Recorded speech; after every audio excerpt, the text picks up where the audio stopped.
It's incredible, isn't it? The sheer volume of information just, well, everywhere these days. It really is. Trying to sift through it all, find what's actually valuable, what sticks, it can feel overwhelming. Definitely. We've got access to so much, but making sense of it, really getting it, that takes focus. Absolutely. And that's what we do here with the deep dive. So today we have this fascinating set of documents, everything from category descriptions for science projects to ethics guides, all centered on this brilliant initiative, the Eskom Expo for young scientists. Yeah, and our mission really is to unpack these sources for you, give you a clear picture of what this expo is all about. Right. We want to look at the kinds of projects kids are doing, the rules, the ethics stuff, which is super important, and even like how a student might start thinking about getting involved. Think of it as your guide to the Eskom Expo. We've waded through the PDFs, the guidebooks, the plans. So you don't have to. Exactly. Okay, let's get into it. Fundamentally, what is the Eskom Expo for young scientists? Okay, so at its core, it's a national program right here in South Africa. It gives young learners, we're talking primary and high school students, a stage to showcase their own research projects. A platform. Yeah, a real platform. It's Whoa. a pretty big deal for them to engage with science and, innovation beyond just the classroom textbook. And it's not just kids showing off volcanoes, right? There's like a bigger goal. Oh, absolutely. The main aim really is about growing the next wave of scientists, engineers, innovators. It's about empowering these young people, helping them spot problems, analyze information critically, come up with creative solutions, and crucially, explain their ideas well. Those are skills you need everywhere. Right, not just in a lab coat. So what kind of areas does it cover? Is it just biology and chemistry? No, it's much broader. It covers the STEMmy fields. STEMmy. Okay, so Science, technology, engineering, maths, and innovation. yeah. And to handle that breadth, they've got 13 different project categories. 13. Wow. It is quite a range. You've got your traditional sciences, sure, like zoology, physics, chemistry, but also things like social sciences, computer science, energy, environmental studies, even mathematics as a category itself. It means there's likely a spot for almost any kind of scientific curiosity. That's great. It encourages all sorts of different interests. It really does. And it's not just one big event either. It's structured in tiers. It usually starts at the school level, then moves up to district, then regional expos. Okay. And the big goal for many is getting selected for the International Science Fair, the ISF. That's where top young scientists from all over the world compete, and South Africa sends a team each year. Wow. Okay. So a project that starts in a classroom could literally end up on a global stage. That's amazing. And this isn't something new. No, not at all. The Eskom Expo has been around for many years. It's a nonprofit, very well established. That longevity says a lot about the commitment to nurturing young scientific minds in the country. Definitely. Okay. So we know what it is. But why should a student, bother getting involved? What's the real hook for them? Well, a huge thing is that it lets them explore topics they're genuinely interested in. It's not just assigned work. Right. Driven by their own curiosity. Exactly. And that makes a massive difference in how deep they go, how engaged they are. Plus, through doing this kind of independent research, they pick up this incredible set of lifelong skills. Like what specifically? We're talking critical thinking, problem solving, obviously, Yeah. but also communication, creativity, teamwork if they collaborate, and just that invaluable hands-on experience. Things that help no matter what they end up doing. Precisely. These aren't just science skills. And another really valuable piece is the chance to connect with actual researchers, scientists, engineers. People working in these fields who volunteer as judges or mentors. So they get real-world interaction. Yeah, and that can be incredibly eye-opening, maybe even inspiring, showing them what STEM careers actually look like. Like a peek behind the curtain. Kind of. And, if students have already done science projects for school, the expo is a great place to show that work to more people, maybe even develop it further. Go beyond the grade. Makes sense. Real chances for deeper learning and getting noticed.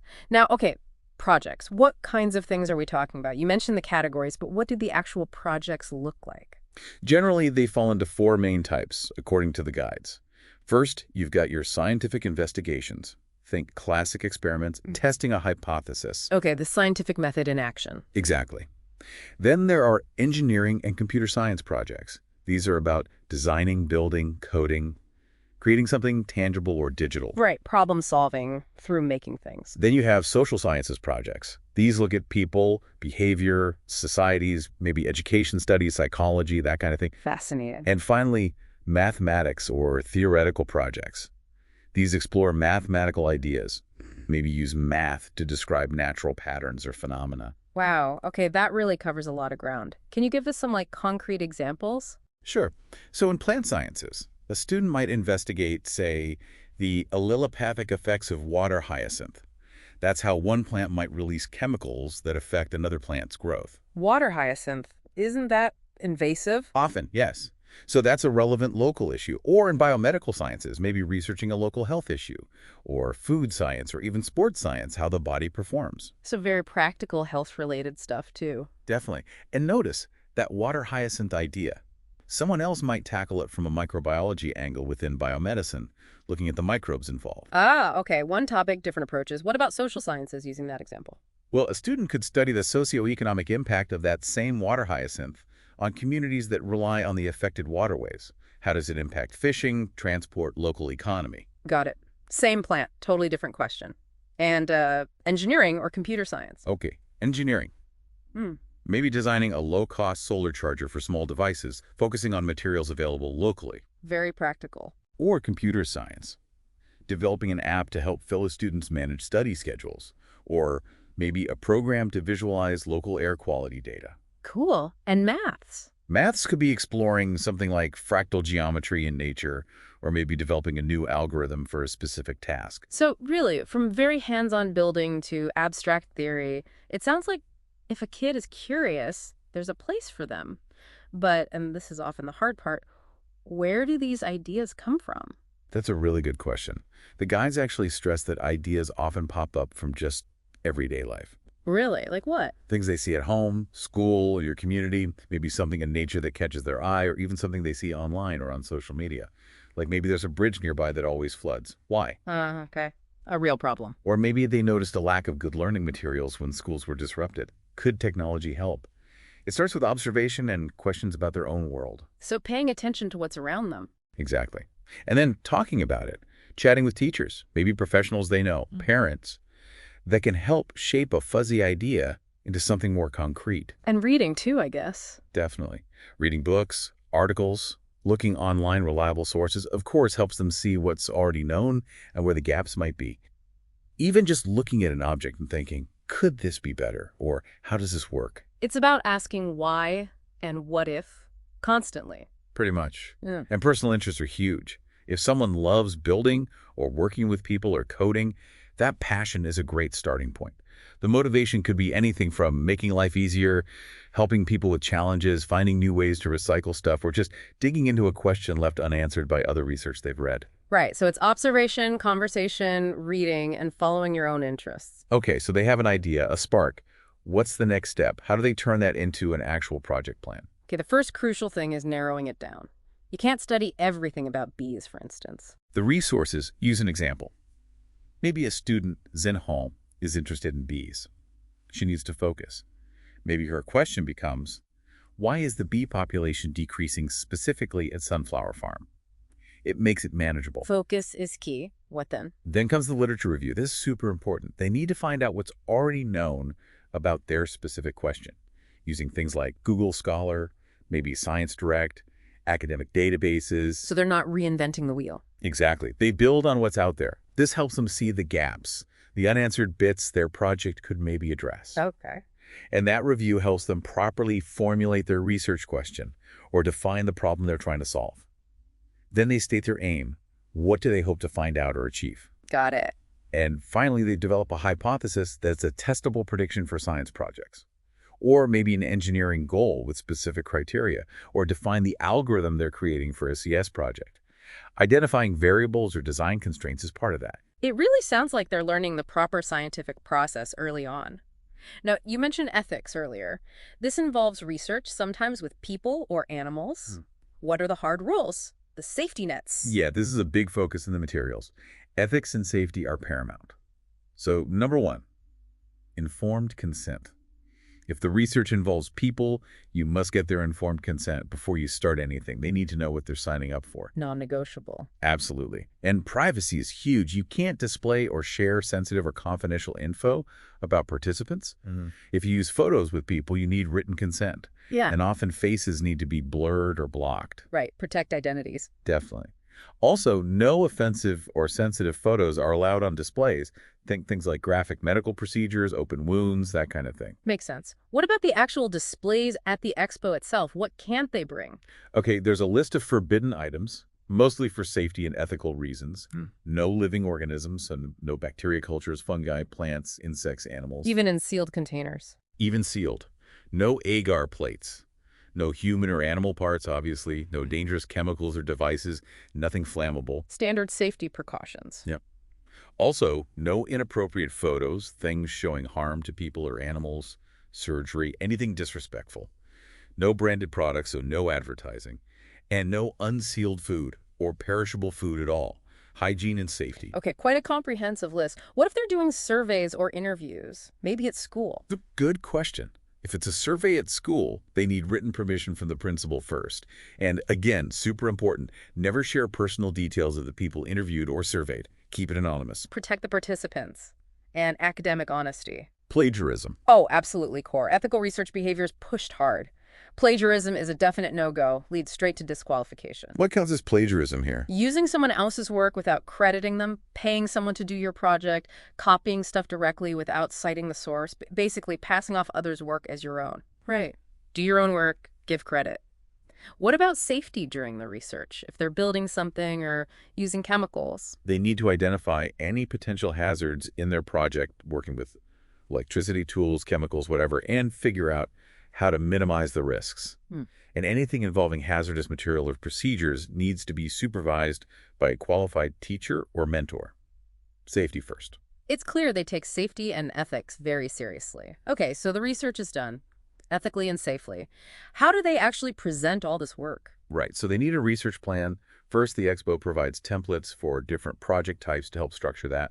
Then, after the research, comes a project report. The write-up. Exactly. And there are specific guidelines for formatting, margins, font, spacing, and structure. What needs to go in that report? Seems like a lot. It's pretty comprehensive, designed to teach good scientific communication, typically.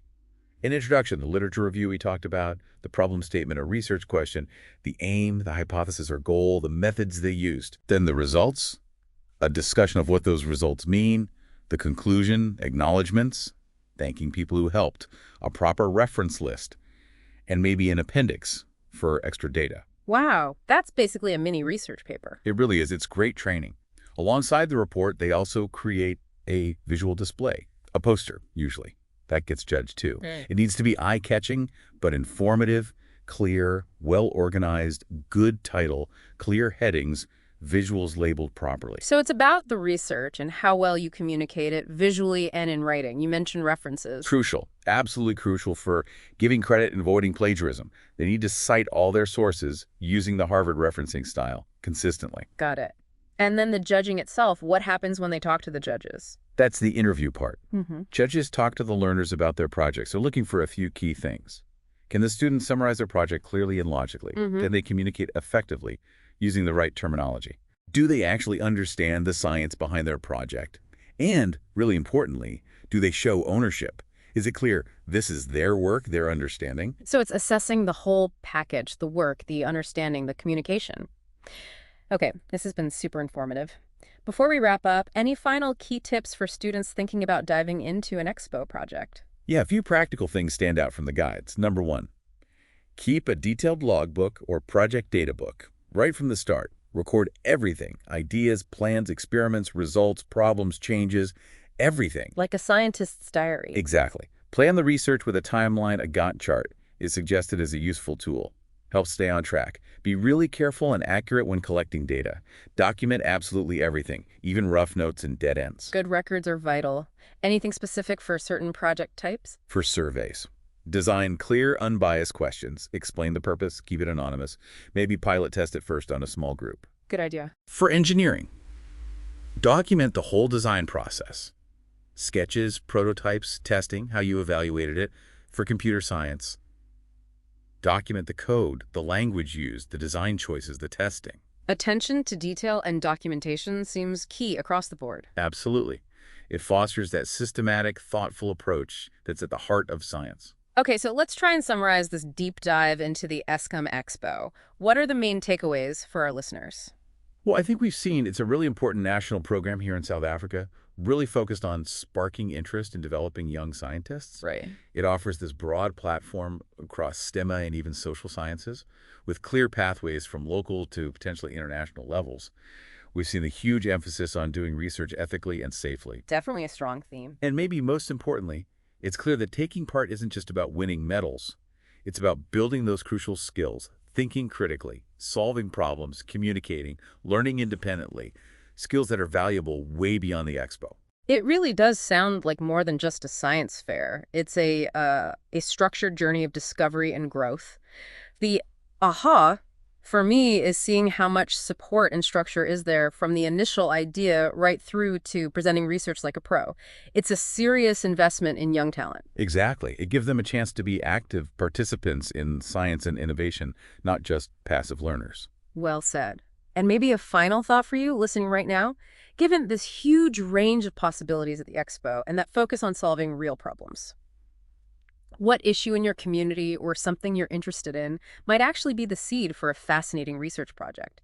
Maybe checking out the Eskom Expo website could be the start of your own deep dive. Remember, getting informed starts with unpacking the details, and there's always more to discover.